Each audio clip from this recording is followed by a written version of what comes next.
ከ12ቱ ሐዋርያት መመረጥ በፊት ኢየሱስ ሌሊቱን ሙሉ ጸለየ። በጊዜውም እንደ ሌሎቹ ሁሉ ይሁዳን በስሙ ጠራው።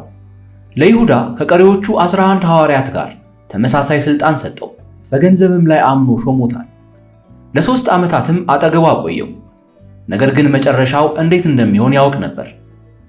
የሚሸጥበትን የ30 ብር መጠን፣ በአትክልት ስፍራ ውስጥ ያለውን የመሳም ሰላምታ፣ በጨለማ ውስጥ እንደ ወንበዴ ሊይዙት የሚመጡትን የታጠቁ ሰዎች ሳይቀር ያውቅ ነበር።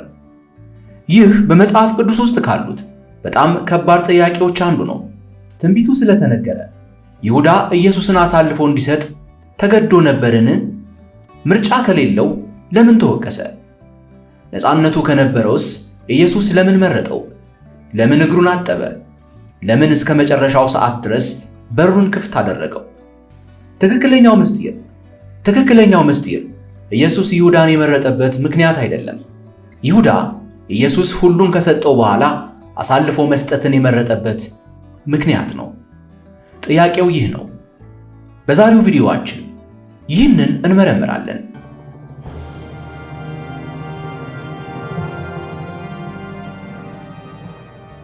ነገሩ የሚጀምረው ማንንም ከመምረጡ በፊት ባለው አስጨናቂ ሌሊት በጨለማ ውስጥ ባለ ተራራ ላይ ነው። ሐኪሙ ሉቃስ ወንጌልን በጻፈበት ምዕራፉ ላይ አብዛኛዎቹ አንባቢዎች ሳያቆሙ የሚያልፉትን በአንድ ሐረግ ይገልጸዋል። በዚያን ቀናት ለመጸለይ ወደ ተራራ ወጣ። ሌሊቱን ሙሉ በእግዚአብሔር ፊት ጸሎቱን እንደቀጠለ ይነግረናል። በነጋውም ቀን በሆነ ጊዜ ደቀ መዛሙርቱን ጠራ። ከእነርሱም 12ቱን መርጦ ሐዋርያት ብሎ ሰየማቸው። ሌሊቱን ሙሉ ማምሻውን ሳይሆን 1 ሰዓት ሳይሆን አንድም ስም ከመናገሩና ከመጥራቱ በፊት በኮረብታ ላይ ብቻውን ሙሉ ሌሊት አሳለፈ። ፀሐይም በወጣች ጊዜ ወርዶ ከሕዝቡ መካከል አንድ በአንድ ሊጠራቸው ጀመረ። ጴጥሮስ ብሎ የጠራው ስምዖን፣ እንድርያስ፣ ያዕቆብና ዮሐንስ፣ ፊልጶስ፣ በርተሎሜዎስ፣ ማቴዎስ፣ ቶማስ፣ የእልፌዎስ ልጅ ያዕቆብ፣ ቀናተኛው ስምዖን፣ የያዕቆብ ልጅ ይሁዳና የአስቆሮቱ ይሁዳ። ይህ መመረጥ ምንም ይሁን ምን ጥንቃቄ የጎደለው አልነበረም። የፍርድ ጉድለት ወይም በረጅም ዝርዝር መጨረሻ ላይ የተጨመረ ስም አልነበረም። የመጣው ከሌሊት ጸሎት ወጥቶ በጠዋት ብርሃን ውስጥ በሁሉም ፊት ነበረ። አሁን ይህንን እውነት ዮሐንስ ከሚነግረን ጋር ጎን ለጎን ያዙት። ከጥቂት 10 ዓመታት በኋላ ዮሐንስ አንባቢውን በድንገት የሚያቆም ነገር ይናገራል። ኢየሱስ ከጅምሩ የማያምኑት እነማን እንደሆኑና አሳልፎ የሚሰጠው ማን እንደሆነ ያውቅ ነበር። የግሪክኛው አገላለጽ ከጅምሩ ኤክአርቼስ የሚል ነው። በመንገድ ላይ ሳለ ያልተገኘ፣ በመጨረሻው ሳምንት ገንዘቡ ከቦርሳው ሲጠፋ በመጨረሻው ሳምንት የተገነዘበ ሳይሆን ከጅምሩ የሚያውቅ። ስለዚህ የነገሩን ግልጽ ቅርጽ እንተነትናለን። አውቆታል። እናም በማንኛውም ሁኔታ ውስጥ ቢሆን ይሁዳን ጠርቶታል። ኢየሱስ በኋላ ሁለቱን እውነቶች በአንድ አረፍተ ነገር ውስጥ አስቀመጣቸው። የሰው ልጅ እንደተወሰነ ይሄዳል፣ ነገር ግን አሳልፎ ለሚሰጠው ለዚያ ሰው ወዮለት በማለት በሉቃስ ወንጌል ምዕራፍ 22 ቁጥር 22 ላይ ሲናገር እንሰማለን። የእግዚአብሔር ዕቅድ እርግጠኛ ነበር፣ ነገር ግን ይሁዳ አሁንም ኃላፊነት ነበረበት። መጽሐፍ ቅዱስ ይሁዳ ኢየሱስን አሳልፎ እንዲሰጥ እንደተገደደ በየትኛውም ቦታ አይናገርም። ኢየሱስ ክህደቱ እንደሚመጣ ያውቅ ነበር፣ ነገር ግን በጭራሽ ይሁዳን አላስገደደውም። ይሁዳ እውነትን፣ ስልጣንን፣ ጓደኝነትን፣ ማስጠንቀቂያንና ምሕረትን ተቀብሏል። ትንቢቱ ይሁዳን ከሃዲ አላደረገውም። ይልቅስ የራሱ ምርጫዎች በመጨረሻ የት ሊወስዱት እንደሚችሉ አሳይቷል። ታዲያ እርሱ ማን ነበር? በወንጌሎች ውስጥ ያለው ስሙ የአስቆሮቱ ይሁዳ ነው። እናም የአያት ስሙ ለበርካታ ዓመታት ክርክር ሲደረግበት ቆይቷል። ዋናው ሐሳብ አስቆሮቱ የሚለው ከደቡብ ይሁዲ ውስጥ የምትገኝ ከተማ ከሆነችው ከኢሽኬርዝ ከቂሪዮስ ሰው የመጣ ነው የሚለው ነው። ያ ንባብ ትክክል ከሆነ ከሱ ጋር ጸጥ ያለ ዝርዝር ሁኔታን ይይዛል። በገሊላ ሰዎች መካከል ብቸኛው የደቡብ ሰው፣ የተለየ አጠራር ያለው፣ በእሳቱ አጠገብ ያለ እንግዳ ሊሆን ይችላል። ጥያቄ ውስጥ የማይገባው ግን የተሰጠው ቦታ ነው።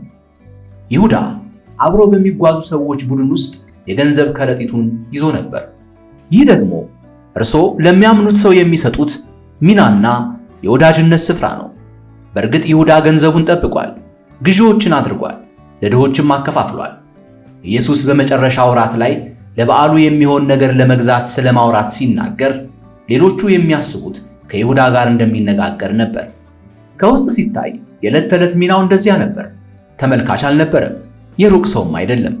ከጌታ ጋር አንድን ክፍል የሚመራና ገንዘብን የሚያስተዳድር የገንዘብ ላይ ጃንደረባ ነው። ለ3 ዓመታት ውስጡ ነበር። የተራራውን ስብከት ከፊት ሆኖ ሰምቷል። ምሳሌዎች ለሕዝቡ ሲነገሩ እዚያ ነበር። እናም ኢየሱስ እነሱን ለ12ቱ ብቻ በተናጠል በምሽት ሲያብራራላቸው እንደገና በዚያ ነበር። በአውሎ ነፋስ ውስጥ እንኳ በታንኳ ውስጥ ነበር። እናም ነፋሱ ሲቆም ተመልክቷል። ከናይል ውጪ የቀብር ስነ ሥርዓት ታሪክ ሲቀለበስና ተአምር ሲደረግ ተመልክቷል። በቢታንያ ካለ መቃብር ውጪ ቆሞ የሞተ ሰው ስም ሲጠራ ሰምቷል። እንደገናም በተቀበረበት ጨርቅ ተጠቅልሎ ሲወጣ አልዓዛርን አይቷል። ይህ ሰው ይሁዳ ከኢየሱስ ጋር በልቷል። በመንገድ ላይ ከእሱ አጠገብ ተኝቷል።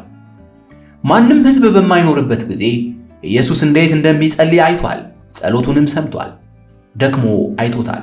ሲያለቅስም ያውቀዋል። በሕዝብ አስተማሪና በክርስቶስ መካከል ያለውን ልዩነት ለማወቅ ለረጅም ጊዜ በቂ ቅርበት ነበረው። ምንም ልዩነትም አልነበረም። አንድ ሰው ሊሰጠው የሚችለው ለእግዚአብሔር መድረስ የሚችለው ማንኛውም መዳረሻ ይህ ሰው ያለማቋረጥ ለ3 ዓመታት ተሰጥቶታል። እናም እንድንቆም የሚያደርገን ይህ ክፍል ነው። ምክንያቱም እዚያ በሆን ኖሮ ያ ቅርበት ሁሉንም ነገር ይፈታው ነበር ብለን እናስባለን። አውሎ ነፋሱ ሲቆም በራሴ ዓይኖች ተመልክቼ ቢሆን ኖሮ፣ አልዓዛር ከመቃብር ሲወጣ አይቼ ቢሆን ኖሮ ጽኑ እምነቴን ፈጽሞ አልተወም ነበር ልንል እንችል ይሆናል። ነገር ግን ይሁዳ እነዚህን ሁሉ አይቷል። መቀራረብ በጭራሽ የጠፋው ንጥረ ነገር አልነበረም። ከሁሉም ነገር በታች ደግሞ ሌላ ነገር እያደገ ነበር። ዮሐንስ ከዓመታት በኋላ በጸጥታ አንድን ክስተት በመግለጽ ቅንፍ ውስጥ ይነግረናል። ወደሱ ትንሽ ቆይተን እንመጣለን። ዮሐንስ ይሁዳ ውድ ለሆነ ስጦታ ተቃውሞ እንደነበረው ገልጾ ምክንያቱንም አክሎበታል። ይህንን ያለው ስለ ድሆች አዝኖ ስለነበረ ሳይሆን ሌባ ስለነበረና የገንዘብ ከረጢቱ ኃላፊነት ስላለው ወደ እሱ ለሚገባው ነገር ራሱን ለመርዳት ይጠቀምበት ነበር በማለት። አንድ ጊዜ ሰረቀ ማለቱ አይደለም፣ ራሱን ለመርዳት ይጠቀምበት ነበር። ከገንዘብ መያዣው ከረጢት ውስጥ ብዙ ጊዜ ለራሱ ይሰርቅ እንደነበረ ዮሐንስ ይነግረናል። ነገር ግን ከዚህ ከዮሐንስ አገላለጽ ውጪ በመጽሐፍ ቅዱስ ውስጥ ይህንን የሚያስረዳ አንድም ስፍራ የለም። ሲሰርቅ ያየው ሰውም የለም። ይሁዳ ሌባ የሆነበት ድራማዊ ጊዜ በመጽሐፍ ቅዱስ ውስጥ አልተገለጠም። ይህ የዮሐንስ አገላለጥ የመጀመሪያ ጊዜ ነው። ሁለተኛው ጊዜ ደግሞ ውጤቱ የታወቀበትና ከሕይወት ጎዳና የሸሸበት ኢየሱስን አሳልፎ የሰጠበት እውነት ነው። ይህ ታሪክ የሚያስፈራ እንጂ በቀላሉ የሚያሳዝን የማይሆን ነው። የዚህ ታሪክ መጨረሻ ላይ ያለው ክህደት በባህሪ ውስጥ መለያየት አልነበረም። ቀደም ብሎ በልቡ የተተከለና በጨለማ ውስጥ ለዓመታት በጸጥታ ያሳደገው ነው። ይሁዳ ላዩን ሲታይ በትክክል እንደ ደቀ መዛሙርት የሚመስል ማንነት ነበረው። ነገር ግን ኢየሱስ ይህን ሁሉ ያውቃል። ይህ የእኛን አእምሮ የሚያናውጥ ቢሆንም ለእርሱ ግን የታወቀ ነው። ለ3 ዓመታት ያህል ስለሱ ከሚገደለው ሰው ጋር የሚመሳሰል ምንም አይነት ሁኔታ አልነበረም። ለ3 ዓመታት ያህል ስለ እሱም ሆነ ስለ ኢየሱስ ምንም አይነት ሁኔታ የጠላትነት እይታ አልነበረም። ኢየሱስ አስተማረ፣ ብዙዎችን ፈወሰ። ይሁዳ ከረጢቱን ያዘ፣ በጌታ ዙሪያና በማዕዱም ተቀመጠ። እስካሁን በሩ ክፍት ነው። ከዚያም ከፍጻሜው 6 ቀናት በፊት ከኢየሩሳሌም ውጪ ባለች አንዲት ትንሽ ከተማ ውስጥ ባለ እራት ላይ አንድ ነገር ተከሰተ። እናም በጸጥታ ሲረዳ የነበረው ሰው አጠናቅቄያለሁ ብሎ ወሰነ። ቤተልሔም አንድ ቤት፣ አንድ ምግብና በአልባስጥሮስ ብልቃጥ ሽቶ የያዘች አንዲት ሴት ማርያም ንጹሕ የናርዶስ ሽቶ፣ የተመረጠ ሽቶ ይዛ በዚያ ምሽት ትገባለች። ይህም ቤተሰብ እንደ ዋስትና የሚይዘው አይነት ንብረት ነው። የሽቶውን ብልቃጥ ሰብራ በኢየሱስ ላይ ያፈሰሰችው ውድ ሽቶ። ዮሐንስም እንዲህ ይላል፣ ቤቱ ሁሉ በእርሱ መዓዛ እንደተሞላ ይነግረናል። በዛሬው የገንዘብ መጠን በግምት የ1 ዓመት ደሞዝ ሊመለስ በማይችል የቅጽበት እንቅስቃሴና ድርጊት ጠፍቷል። ሽቶን መልሶ ወደ ብልቃጡ ማስገባት አይቻልም። በዚያ ጊዜ ታዲያ በክፍሉ ውስጥ አንዲት የተቃውሞ ድምፅ ተደመጠች። ይህ ሽቶ በ300 ዲናር ተሸጦ ለድሆች ቢሰጥ ይሻል ነበር የሚል። ይሁዳ ነበር። በወቅቱ ሲታይ ደግሞ በክፍሉ ውስጥ የነበረውና የተነገረው በጣም ምክንያታዊ አረፍተ ነገር ነው። ትኩረት የሚስበውም ለዚህ ነው። ይሁዳ በዚህ ንግግሩ ክፉ አይመስልም። በግልጽም አጸያፊ ንግግር እንዳልተናገረ ያስመስላል። እንደ መልካምና መልካም አስተዳደርን እንደሚከተል ሰው ሆኖ ቀርቧል። ድሆችን የሚንከባከብና ለድሆች የሚያዝን ሰው ይመስላል። ከዓመታት በኋላ ታዲያ ጸሐፊው ዮሐንስ ከዚህ በታች ያለውን ነገር እንዲህ ሲል ይነግረናል። አሁን የወንጌል ጸሐፊዎች ጎን ለጎን ያስቀመጧቸውን የክስተቶች ቅደም ተከተል ተመልከቱ። ማቴዎስ በቤተልሔም የተደረገውን ሽቶ የመቀባት ታሪክ ይነግረናል። እናም በቀጣዩ አረፍተ ነገር እንዲህ ይላል።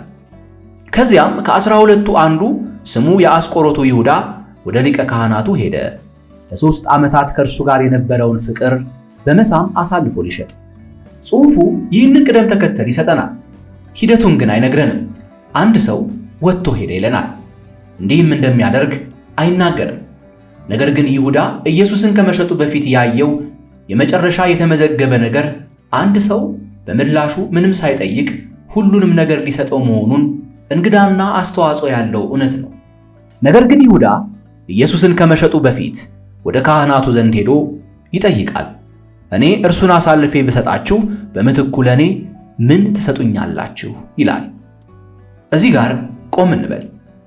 በአራቱም ወንጌሎች ውስጥ ከ12ቱ ጋር በተደረጉ የ3 ዓመታት የተመዘገቡ ውይይቶች ውስጥ አንድ ደቀ መዝሙር የኢየሱስን ዋጋ የጠየቀበት ብቸኛው ቅጽበት ይህ ነው። መጠኑን ራሱ እንኳን አልወሰነው። የእግዚአብሔርን ልጅ በዋጋ እንዲገምቱትና እንዲገመግሙት ጠየቃቸው። ከዚያም ምን ያህል እንደሚሰጡት ቁጥሩን ጠበቀ። ከዚህች የታሪክ ጥቁር ጠባሳ በኋላ ለብዙ መቶ ዘመናት የዚህ ሰው ስም በአይሁድ ሕዝብ ላይ እንደ መሳሪያ ጥቅም ላይ ውሏል። የመጽሐፍ ቅዱስ ጽሑፍ ግን ለዚህ የታሪክ እውነት ቦታ አይሰጥም። ይሁዳ ከዚህ በኋላ ዕጣ ፋንታው ከ12ቱ ሐዋርያት ተቆረጠ። ሐዋርያት 11 ብቻ ሆኑ። 11ዱም አይሁዶች ነበሩ። የተሸጠውም አይሁዳዊ ነበር። ይህ የአንድ ሰው ምርጫ ታሪክ ነው። እናም ለእርሱ ብቻ የተወሰነ የሕይወት መስመር። ስለዚህም ቁጥሩን መዘኑለት፣ 30 የብር ነዋይ። እናም በዚህ ቁጥር ውስጥ አንድ የታወቀ ሆድን የሚረብሽ የታሪክ ዝርዝር አለ። ወደ ሙሴ ሕግ እንመለስ። በዘጸአት ምዕራፍ 21 ላይ እንዲህ ተገልጿል። ሰውም የባሪያውን ወይም የባሪያይቱን ዓይን ቢመታ ቢያጠፋውም ስለ ዓይኑ አርነት ያውጣው። የባሪያውን ወይም የባሪያይቱን ጥርስ ቢሰብር ስለ ጥርሱ አርነት ያውጣው። በሬም ወንድሙን ወይም ሴቱን እስኪሞቱ ድረስ ቢወጋ በሬው ይወገር፣ ሥጋውም አይበላ። የበሬው ባለቤት ግን ንጹሕ ነው። በሬው ግን አስቀድሞ ተዋጊ ቢሆን ሰዎችም ለባለቤቱ ቢመሰክሩለት ባይጠብቀውም ወንድሙን ወይም ሴትን ቢገድል በሬው ይወገር፣ ባለቤቱ ደግሞ ይገደል። ከእርሱ ግን ካሳ ቢፈልጉ የሕይወቱን ዋጆ የሚጭኑበትን ያህል ይስጥ። ደግሞ ወንድን ልጅ ቢወጋ ሴትንም ልጅ ቢወጋ ይህንኑ ፍርድ ያድርጉበት። በሬው ወንድ ባሪያ ወይም ሴት ባሪያ ቢወጋ የበሬው ባለቤት 30 የብር ሰቅል ለጌታቸው ይስጥ፣ በሬውም ይወገር። ከዚህ የዘጸአት ምዕራፍ 21 ታሪክ እንደተገለጸው ሌላውን ስለሚጎዳ በሬ የተጻፈው ነው። እንስሳው ነፃ ሰው ከገደለ አንድ ቅጣት ተፈጻሚ ይሆናል። ነገር ግን በሬው ባሪያን፣ አገልጋይን፣ የሌላውን ሰው ንብረት ከጎዳ ሕጉ ለባለቤቱ የሚገባውን ካሳ ያስከትላል። ይህም ካሳ 30 ብር ሆኖ ተመዝኗል።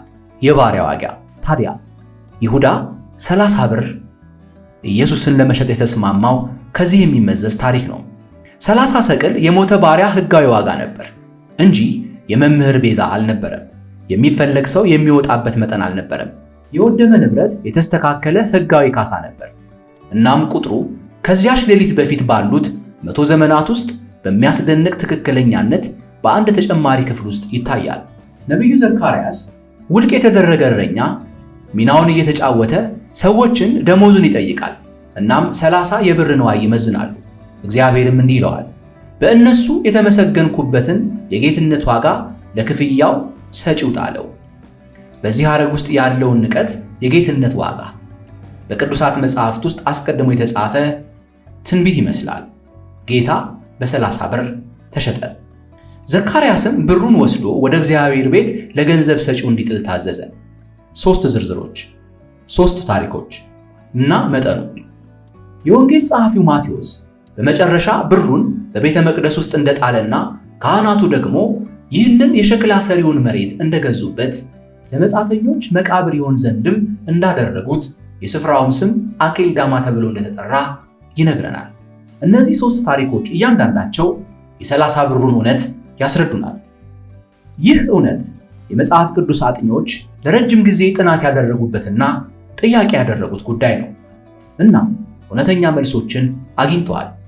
አንዱ ማቴዎስ የዘካርያስን ብር ከኤርምያስ ሸክላ ሰሪና ከኤርምያስ ከተገዛው መሬት ከምዕራፍ 18፣ 19ና 32 ጋር በማዋሃድ የላቀውን ነቢይ እንደ ምንጭ በመሰየም ይናገራሉ።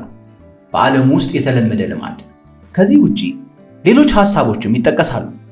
ጉዳዩ አሁንም እጅግ አነጋጋሪ ነው። ቀላል ነው ብለን ለማስመሰልም ሆነ አደገኛ አይደለም ብለን ለመጥቀስ አንችልም። ሁሉም በሚያስደንቅ ሁኔታ የመጽሐፍ ቅዱስን ሐቀኝነት የሚያስረዱ ናቸው። ስምምነቱ ተፈጽሟል። ይሁዳ በ30 ብር ጌታውን ሸጧል።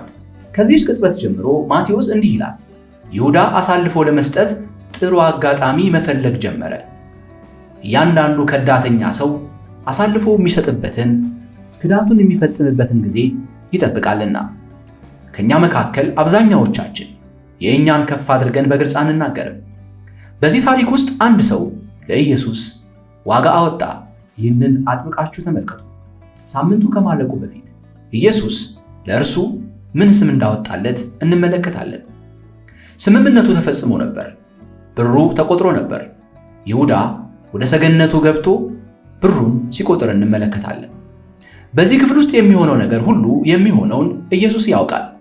ዮሐንስ ምግብ ከመጀመሩ በፊት እንዲህ ይላል፣ በእራት ሰዓት ሰይጣን ቀድሞውኑ በስምዖን ልጅ በይሁዳ በአስቆሮታዊ ልብ ውስጥ ገብቶ እንደነበረ ይነግረናል። እራትም ለመካፈል የመጣው ይህንን እያወቀ ነው። እቅዱ በትክክል እየሰራለት ነው። እናም ዮሐንስ በመጽሐፍ ቅዱስ ውስጥ በጣም እንግዳ ከሆኑ አረፍተ ነገሮች አንዱን ጻፈ። ኢየሱስ አብ ሁሉንም ነገር በእጁ እንዳስረከበው አውቆ ከእግዚአብሔር እንደመጣና ወደ እግዚአብሔር እንደሚመለስ አውቆ ከእራት ተነሳ። ልብሶቹንም አወለቀ፣ ወገቡንም ታጠቀ፣ ማበሻም ጨርቅ ወስዶ እግራቸውን እንዳጠበ ይነግረናል። ዝቅ ብሎ እንደ አገልጋይ አገለገላቸው። የሐዋርያትንም እግር እየዞረ አጠበ። የወንጌልን ችቦ ይዘው የሚዞሩበትን እግር በእጆቹ አጠበ፣ በማበሻ ጨርቅም ጠረገ። እያንዳንዳቸውንም አልዘለለም፣ አንድንም ሰው አልፎ አልሄደም። ለሁሉም እግራቸውን አጠበ። በዚያ ቦታ የሸጠው ይሁዳም ታጥቧል። ከዚያም ቀና ብሎ እንዲህ አለ፣ እውነት እውነት እላችኋለሁ ከእናንተ አንዱ አሳልፎ ይሰጠኛል። አሁን ቀጥሎ የሚሆነውን ተመልከቱ። ምክንያቱም የሕይወቱን ታሪክ የሚለውጥና ማንም ሰው ይህ ይሆናል ብሎ ያልጠበቀውን እውነት ይናገራል። ነገር ግን ይህን ሲል ኢየሱስ ወደ ይሁዳ ዞር ብሎ አላየም። ማቴዎስ እንዲህ ይላል፣ እጅግ አዘኑና እያንዳንዳቸው ጌታ ሆይ እኔ ሆንን ማለት እንደጀመሩ ዮሐንስ ይነግረናል። ዮሐንስ አስቀጥሎ እንዲህ ይላል፣ ደቀ መዛሙርቱ ስለ ማንነቱ እርግጠኛ ሳይሆኑ እርስ በርሳቸው እንደተያዩም ይነግረናል። ከአንዳቸውም መካከል የገንዘብ ከረጢቱን ወደ ያዘው ሰው የዞረም ወደ እርሱ የጠቆመም እርሱ ይሆናል ብሎ ያሰበም እንዳለ መጽሐፍ ቅዱስ አይነግረንም። ከነሱ መካከል አንዳቸውም እርግጠኛ አይደሉም። በዛ ጠረጴዛ ላይ የነበረው እያንዳንዱ ሰው ወደ ውስጥ ገብቶ ወደ ሕሊናው ራሱን ይመረምር ጀመር። 3 ዓመታት ተመሳሳይ መንገዶች፣ ተመሳሳይ ሁነቶች፣ ተመሳሳይ እሳት መሞቆች፣ ተመሳሳይ ቂጣዎች፣ በመካከላቸው ከእያንዳንዳቸው ማን እንደሚበልጥም ክርክሮችም ተደርገው ነበር። እናም በመጨረሻው ሌሊት ከ11 ውስጥ ማንም ይሁዳን አልጠረጠረውም።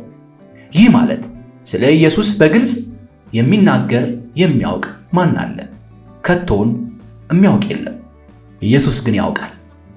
ከመጀመሪያው ጀምሮ በዚያ 3 ዓመት ውስጥ በማንኛውም ቀን በሌሎች ፊት ሲሰይመው ቡድኑን ለመጠበቅ፣ ለማስጠንቀቅ ወይም በኋላ ላይ ለመጸለይ ሙሉ መብት ነበረው። ነገር ግን በይሁዳ ጉዳይ አልጸለየም።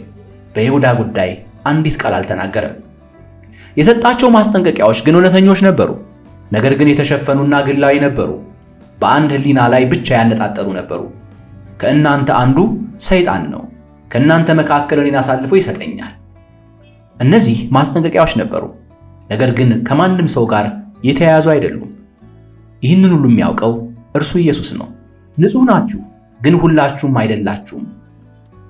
እንዲህም ብሏቸዋል። ይህንንም ከማናቸውም ጋር አልተያያዘም።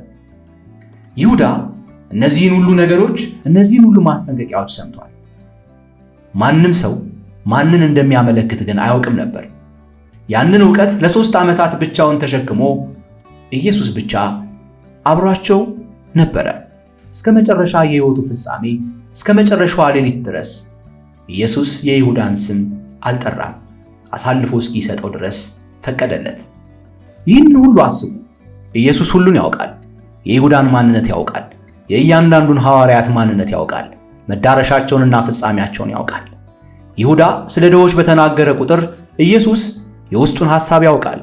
ስለ ከረጢቱም ሆነ በከረጢቱ ውስጥ ስላለው ጉዳይ ያውቃል። በዚያ የሐዋርያት ስብስብ ቡድን ውስጥ የቆመውን ሰው በአንድ አረፍተ ነገር ሊያስጨርሰው የሚችለውን ነገር ይዞ በምን ያህል ምሽቶች፣ በምን ያህል ሌሊቶች ኢየሱስ በዝምታ እንደጠበቀው አስተውሉ። የትዕግስት ፍጻሜው። የትዕግስቱ መጠን እጅግ ይደንቃል። ከገዳይ ጋር ለራት ይቀመጣል። ከገዳይ ጋር አብሮ ይሄዳል።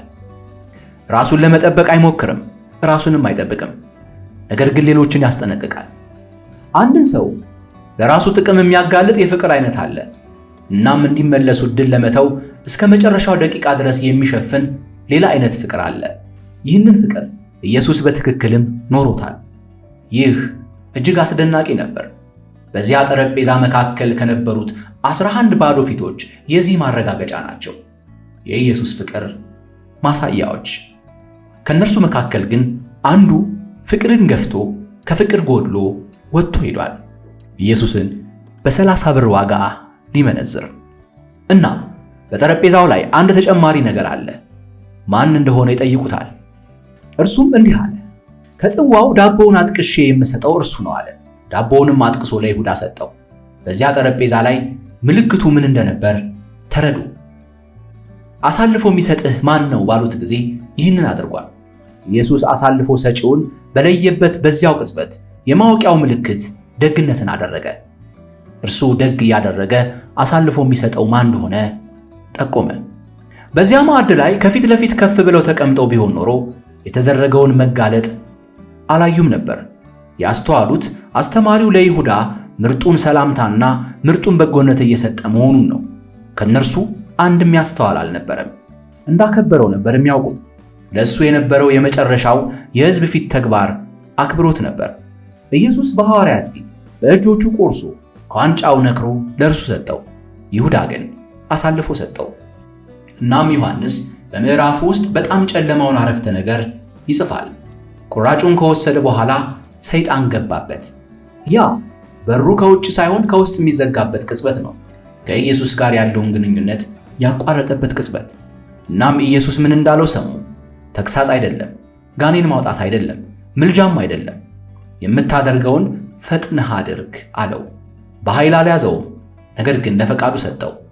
እናም በዚህ ታሪክ ውስጥ በጣም ጥልቅ የሆነው ነገር ይህ ነው። ክፍሉ ውስጥ የተሰወረ ነገር የለም። ግልጽ ፍቅር። በሩ ፈጽሞ አልተቆለፈም። ይሁዳ ከማዕድ ተነስቶ ወጣ። በማዕዱ ላይ ያሉት ሌሎቹም አልተረዱትም። አንዳንዶች ኢየሱስ ለበዓሉ የሚሆን ነገር እንዲገዛ ወይም ለድሆች እንዲሰጥ እየነገረው ነው ብለው አስበው ነበር። ይህም እስከ መጨረሻው ደቂቃ ድረስ ሽፋኑ እንደተጠበቀ ያሳያል። እስከዚህ ሰዓት ድረስ ኢየሱስና ይሁዳ ይነጋገራሉ። ይሁዳ እንደሚሸጠው ኢየሱስ እየተናገረ ነው። እናም ዮሐንስ 6 ቃላትን ጽፎ ቆመ። እንግዲህ የዳቦውን ቁራጭ ከተቀበለ በኋላ ወዲያውኑ ወጣ። ሌሊትም ነበር። ዮሐንስ ጥንቁቅ ጸሐፊ ነው። ሰዓቱን እየነገረን አይደለም። ሙሉ በሙሉ መታወቅና ያለምንም ቅድመ ሁኔታ መሸፈን አይደለም። አብዛኞቻችን በዚያ መንገድ ተወደን አናውቅም። እግሮቹን አጠበው፣ ዳቦውን ቆርሶ ሰጠው፣ እንዲሄድ ፈቀደለት። በዚያን ጊዜ ቢሆን በሩ ክፍት ነበር። በዚያን ጊዜ የንስሐ ዕድል ነበር። በዚያን ጊዜ የመተውና ወደ ክርስቶስ ወደ ኢየሱስ የመመለስ ዕድል ነበር። ይህ ሁሉ ሲሆን ኢየሱስ ዕድል እየሰጠው ነበር። ኢየሱስ ሊለው የሚችለው ሌላ አንድ ነገር ነበር። በጨለማ ውስጥ ባለ የአትክልት ስፍራ ውስጥ አንድ ቃል ብቻ። ከቄድሮን ሸለቆ ማዶ ያለው የወይራ ዘይት እርሻ፣ ወደ ተራራው የሚወጡ ችቦዎች፣ ከካህናት አለቆችና ከሽማግሌዎች የተላኩ በሰይፍና በዘንግ የታጠቁ ሕዝብ፣ ከፊት ለፊታቸው ሁሉም የሚመጣበትን የሚያውቅ ሰው፣ የኢየሱስን መውጫ መግቢያ መንገዱን ውሎና ዳሩን የሚያውቅ ሰው። ምልክቱንም አስቀድሞ አዘጋጅቶ ነበር። ምልክቱም ፍቅር ነበር። የምስመው ሰው እርሱ ነው፣ ያዙት። ሊጠቁም ይችል ነበር፣ ስሙንም ሊጠራ ይችል ነበር። ነገር ግን ደቀ መዝሙሩ ረቢውን ለመቀበል የሚጠቀምበትን የእጅ ምልክት መረጠ። የመሆን የታማኝነት ተማሪው አስተማሪውን የሚያከብርበትን ምልክት። ወደ ኢየሱስ ቀርቦ ሰላም ላንተ ረቢ አለው፣ ሳመውም። ሉቃስ ኢየሱስ ምን እንዳለው ይመዘግባል። ይሁዳ የሰውን ልጅ በሰላምታ አሳልፈህ ትሰጠዋለህን? ይህ ጩኸት አይደለም፣ ስሙ የተጠቀሰበት ጥያቄ ነው። እናም ማቴዎስ ኢየሱስ ለእርሱ የተናገረውን የመጨረሻ ቃል እንዲህ ይላል፣ ወዳጄ የመጣህበትን አድርግ በማለት አሁንም ለፈቃዱ ይሰጠዋል። ይህ ቃል በሁለቱም አቅጣጫዎች ብዙ ጊዜ በተሳሳተ መንገድ ስለሚተረጎም ጥንቃቄ የሚያሻው ነው። የግሪክኛው ቃል ሃይሮስ ሲሆን ትርጉሙም የቅርብ ጓደኛ፣ አጋር፣ የሥራ ባልደረባ ማለት ነው። ፍቅርንና ሙቀትን የሚያሳይ ፌሎስ የሚል ቃል አይደለም። እንዲያም አድርገን ልናስብ አይገባም። ማቴዎስ ሃይሮስ የሚለውን ቃል የተጠቀመው በወንጀል ሰዓት በቀጥታ ለሚነገሩ ሰዎች ነው። በወይኑ እርሻ ውስጥ ቅሬታ የሚያሰማው ሰራተኛ፣ የሰርግ ልብስ የሌለው እንግዳ፣ ይህ የሌላውን ሰው በቅንነት የሚጋፈጥ ሰው ቃል ነው ሃይሮስ። እናም ነጥቡም በትክክል ይህ ነው። ምንም እንዳልተፈጠረ የሚያሳይ የውሸት ሙቀት አይደለም። ጊዜውም የሚገባው ቁጣ አይደለም። በችቦ ብርሃን ባለው የአትክልቱ ስፍራ ከኋላው የታጠቀ ሕዝብ ቆሞ ይሁዳ እንደ ሰው ይነጋገረዋል። የሸጠው እርሱ ሆኖ ሳለ በፊቱ ቆሞ በጭካኔ ይጋፈጣል። በዚህም ቅጽበት ቢሆን ለሐዋርያት ነገሩ እንግዳ ነው። ለተቀሩት 11 ኢየሱስ ግን ምን እየሆነ እንዳለ ያውቃል። በዚህ ሁሉ መሃል ግን ይሁዳንም ማጋለጥ ሆነ መርገም ከኢየሱስ አንዲት ቃል አልወጣም። እናም አብዛኞቹ አንባቢዎች በፍጥነት የሚያልፉት አንድ ነገር ይከሰታል። ዮሐንስ እንዲህ ይላል፣ ኢየሱስ በእርሱ ላይ ሊደርስበት ያለውን ሁሉ አውቆ ወጣና ማንን ትፈልጋላችሁ ብሎ ጠየቃቸው። እነሱም የናዝሬቱን ኢየሱስን አሉት። እርሱም እኔ ነኝ አላቸው። እናም ዮሐንስ ይህንን ይመዘግባል። ኢየሱስ እኔ ነኝ ባላቸው ጊዜ ወደ ኋላ ሸሹ፣ በምድርም ላይ ወደቁ። በአትክልቱ ስፍራ በመሬት ላይ መላው ቡድን ወደቀ። በዚያ ሌሊት ሌላው ቀርቶ ይህ ኃይልን ማሳየት አልነበረም። ከዛ እርሻ የመውጣት ኃይል ነበረው። ከዚያ ሳይነኩትና ሳይዙት የማምለጥ ኃይል ነበረው። ነገር ግን በምትኩ ጥያቄ ለመጠየቅ ተጠቀመበት። በመሬት ላይ ያሉት ሰዎች እስኪነሱ ድረስ በመረጠው መሬት ላይ ጠበቀ። ከዚያም እንዲይዙት ፈቀደላቸው። የኢየሱስ መያዝ በእርሱ ላይ የደረሰ ነገር አልነበረም። ይልቅስ እርሱ የፈቀደው ነገር ነበር። ይህም የተውነውን ጥያቄ ወደሚመልስበት ሁኔታ ይመልሰናል። ይሁዳ ምን ትሰጡኛላችሁ ብሎ ጠየቀ። ሰዎቹም የሞተ ባሪያን ቋሚ ዋጋ መዝነው በእጁ አስቀመጡለት። ኢየሱስ ግን ምንም አልተጠየቀም። ነገር ግን ሁሉንም ነገር ሰጠ። አንድ ሰው እግዚአብሔርን መዘነና በ30 የብር ኖት ተስማማ። እግዚአብሔር ግን ለሰውየው ዋጋ አላወጣም። ይሁዳ ምን ያህል ዋጋ እንዳለው በጭራሽ አልተናገረም፣ አልመዘነም፣ ምንም አይነት መጠን አላወጣም። 3 ዓመት ሰጠው። በማዕዱ ላይ ቦታ ሰጠው። እግሮቹን አጠበ። የተከበረውን የዳቦ ቁራጭ ሰጠው። በአትክልቱ ውስጥም አንድ ቃል። እናም ከዚያ ከሰዓታት በኋላ ይሁዳ ባለበት ዓለም ውስጥ በሙሉ ከፈለ። በዚህ ታሪክ መሃል ያለው ልውውጥ ይህ ነው። አንድ የቀረበ ግምት፣ አንድ የተቃወመ ግምት። ነገር ግን በዚያ የአትክልት ስፍራ ውስጥ ፀሐይ ከመውጣቷ በፊት በይፋ በሰዎች ፊት 3 ጊዜ ክህደትን ሊፈጽም የነበረ ሌላ ሰው ነበር። እናም ከነዚያ 2 ሰዎች ቀጥተኛ ኑሮ በኋላ የሚሆነውን ነገር ይህ ታሪክ በመጽሐፍ ቅዱስ ውስጥ የሚገኝበት ዋናው ምክንያት ነው። በዚያ ሌሊት 2 ሰዎች ኢየሱስን አሳልፈው ሰጡ። አንደኛው ብር ወስዶ የታጠቀ ሕዝብ እጅ አሳልፎ ሰጠ። ሌላው በአደባባይ በእሳት አጠገብ ቆሞ ከአንዲት አገልጋይ ፊት ሰውየውን እንደማያውቀው በማጭበርበር 3 ጊዜ በሐሰት ማለ። ሁለቱም ከሰዓታት በፊት ፈጽሞ እንደማያደርጉት ቃል ገብተው ነበር። ሁለቱም ከጠዋቱ በፊት ወደቁ። በሁለቱ መካከል ያለው ልዩነት የወደቀበት መጠን አይደለም። ሁለቱ ቀጥሎ የት እንደሄዱ ተመልከቱ። ማቴዎስ እንዲህ ይላል፣ ይሁዳ ኢየሱስ እንደተፈረደበት ባየ ጊዜ ሐሳቡን ቀየረ። የግሪክኛው ቃል ሜታሜሎሚ ሲሆን ትክክለኛ ስቃይን ያሳያል። በማቴዎስ ውስጥ በሌሎች ቦታዎች ይህ ቃል እውነተኛ የልብ ለውጥ ሊያመጣ ስለሚችል እዚህ ላይ ጥንቃቄ ማድረግ አለብን። ስለዚህ ጽሑፉ በእርግጥ የሚሰጠንን ብቻ እንይ። ማቴዎስ ለይሁዳ የንስሐ ቋንቋ በጭራሽ አይጠቀምም። እናም ማንም ወንጌላዊ ወደ ኢየሱስ እንደሚመለስ አይመዘግብም። ምክንያቱም የሄደበትን አቅጣጫ ተመልከቱ። ወደ ዋናዎቹ ካህናት ሄደ። 30ውን ብር ይዞ መጣና ንጹሕ ደም በከንቱ አሳልፌ በመስጠቴ በድያለሁ አለ። ይህ ከሃይማኖታዊ ባለሥልጣናት ፊት የተደረገ ኃጢአትን የመግለጽ የመናዘዝ ተግባር ነው እና የእነሱ መልስ ነበር፣ እኛ ምን አግዶን ራስህ ተወጣው አይነት ነገር። የተሰበረው ሰው የደም ዋጋን ገንዘብና ሐዘንን ይዞ ወደ ቤተ መቅደስ ገባ። ቤተ መቅደሱም ለእሱ የሚሆን ምንም ነገር አልነበረውም። ምንም ይቅርታ የለም፣ ምንም ክርክር የለም፣ ምንም ምሕረት የለም። ትከሻን መቀጥቀጥና ምን አገባን የሚል መልስ ብቻ ነበር። ሊቀበለው የሚችለውን ብቸኛ አካል ሸጦ ነበር። እናም የእሱን ሐዘን ሊቀበሉ ወደማይችሉ ሰዎች ሄደ። ብሩን በመቅደስ ውስጥ ወርውሮ ወጣ። ወንጌሎቹ በራሱ ሕይወት እንደሞተ ይነግሩናል። ማቴዎስ ራሱን ሰቅሎ እንደሞተ ይናገራል። የሐዋርያት ሥራ መጽሐፍ በገንዘቡ በተገዛው መሬት ላይ የተፈጸመውን ውጤት በተለያዩ ቃላት ይገልጻል። የሁለቱን መዛግብት ትውፊታዊ መስማማት አለ። እርሱም እርቅ ነው እንጂ ማረጋገጫ አይደለም። የሰውየውን ሞት በታሪክ ውስጥ እንደ ክብደት አንመለከተው። አሳዛኙ ነገር በብስጭት ውስጥ እንጂ በዘዴው ውስጥ አይደለም። እናም ኢየሱስ ስለ እሱ የተናገረው ቃል ከባድ ነው።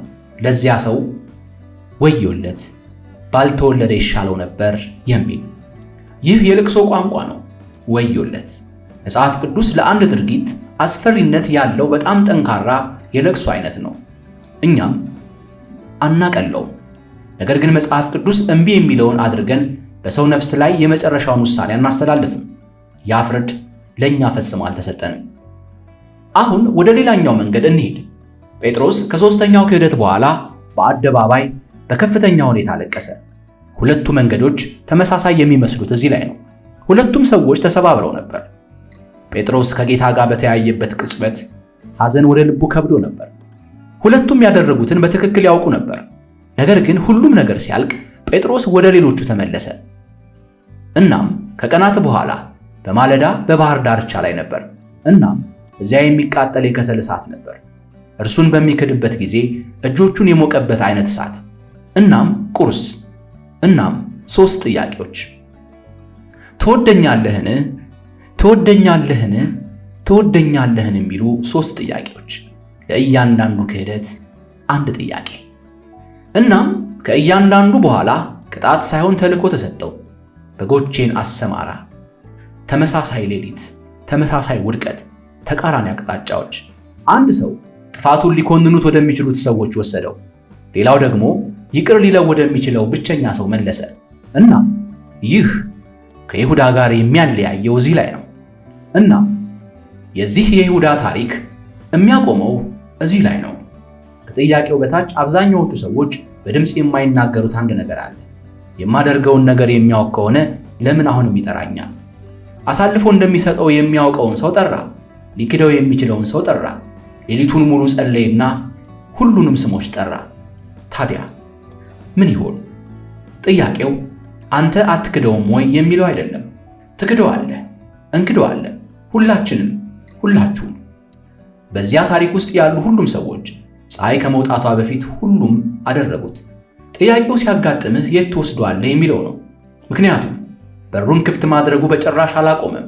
ዛሬም የእግዚአብሔር የይቅርታ በር ክፍት ነው። በመስረቁ ጊዜ አይደለም። የካህናቱ ክፍል ውስጥ ባለው ድርድር አይደለም። በሳህኑ ወይም በዳቦ ላይ አይደለም። በአትክልቱ ውስጥ ባለው ሰላምታም አይደለም። የይሁዳ አሳዛኝ ሁኔታ በሩ መዘጋቱ አይደለም። ነገር ግን በክፍት በር ወጥቶ ፈጽሞ አለመመለሱ ነው። ጴጥሮስ በክፍት በር ወጥቶ ተመለሰ። በሁለቱ ሰዎች መካከል ያለው አጠቃላይ ርቀት ይህ ነው። ካህናቱ ብሩን ከመቅደሱ ወለል ላይ አንስተው ለድሆች ለመጻተኞች የሚሆን መቀበሪያ ስፍራን ገዙበት። የደም ገንዘብ ነበር። ወደ ግምጃ ቤት መግባት አልቻለም። ስለዚህ 30ውን ብር ወስደው መሬት ገዙ። እናም ማቴዎስ ለምን እንደገዙ በትክክል ነገረን። እንግዶችንና መጻተኞችን፣ ባዕዳንን፣ በኢየሩሳሌም ቤተሰብ ሳይኖራቸው የሞቱትን፣ ማንም የሌላቸውንና በቤተ መቅደሱ ዘንድ ቦታ የሌላቸውን ለመቅበር ነበር። የክህደት ጊዜ የፈጸመው ገንዘብ በመጨረሻ ሌላ ቦታ ማረፊያ የሌላቸው ሰዎች መሸሸጊያ ሆኖ አገለገለ። የተወደዳችሁ የቻናሌ ቤተሰቦች በዚህ ቪዲዮ ላይ አንዳች ቁም ነገርን አግኝተው ከሆነ ሰብስክራይብ ያድርጉ። በዚህ ቻናል ውስጥ ጥልቅ የመጽሐፍ ቅዱስ ምስጢሮችን እንቃኛለን። እናም ተጨማሪ የሚማሩበትን የሚባርኩትን ቪዲዮዎች ለማግኘት ይህንን ቻናል ማየትና መከታተል አይርሱ። የተወደደ ጊዜ ይሁንላችሁ። በሌላ ቪዲዮ እስክንገናኝ የእግዚአብሔር ጸጋና ሰላም ከእናንተ ጋር ይሁን።